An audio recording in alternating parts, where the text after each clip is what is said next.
Wakil Presiden Ma'ruf Amin mengajak umat Konghucu menjadikan Tahun Baru Imlek 2575 Kong Zili sebagai momentum perbaikan diri dan peningkatan integritas.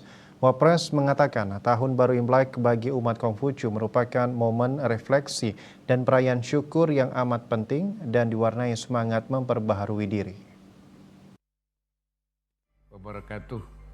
Wapres dalam ucapan Tahun Baru Imlek 2575 Kong Zili yang diunggah di kanal YouTube Wakil Presiden Republik Indonesia Sabtu 10 Februari 2024 mengajak semua pihak menyambut bersama perayaan Imlek 2575 Kong Zili sebagai momentum perbaikan diri, peningkatan integritas serta penguatan komitmen berbangsa dan bernegara yang lebih baik guna menghadapi tantangan di masa depan.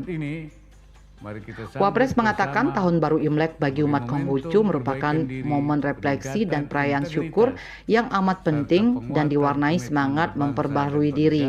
Oleh karena itu, Wapres berharap segenap umat Konghucu selalu mampu memperbaharui diri, berpartisipasi aktif, dan berkontribusi positif di tengah kehidupan bermasyarakat, berbangsa, dan bernegara. Melalui perayaan Tahun Baru Imlek kali ini, Wapres juga berharap umat Konghucu mendapat bimbingan, perlindungan, dan keberkahan serta menjadi insan yang lebih baik lagi. Melalui perayaan Tahun Baru Imlek ini, umat Konghucu diharapkan akan mendapat bimbingan, perlindungan, dan keberkahan serta menjadi insan yang lebih baik lagi. Selamat Tahun Baru Imlek ke 2575 Kong Zili.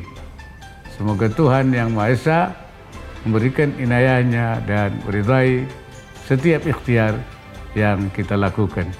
Wassalamualaikum warahmatullahi wabarakatuh. Tim Liputan Bali TV.